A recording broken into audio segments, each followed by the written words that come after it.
Good morning সবাইকে। সবাই কেমন আছো? আজ ব্লগটা একটু অন্যরকমের করব, রান্নার দেবো না আজকে আর কি। ধনেপাতা চাটনি তোমরা সবাই বাড়িতে করো, তো অনেকজনাই সবাই নিজের মতন করো, তো আমি আমার রেসিপিটা আজকে শেয়ার করবো আমি কিভাবে ধনেপাতার চাটনি করি। চলো আজকে ব্লগটা শুরু করা যাক।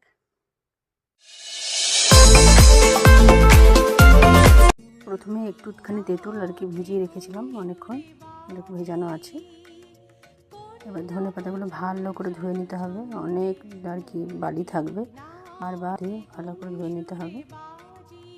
যে মেন জিনিসগুলো আমি দেবো, পেঁয়াজ, একটা লঙ্কা, রসুন আর একটু টমেটো, এগুলো পিস পিস করে এরকম করে তোমরা কেটে নেবে।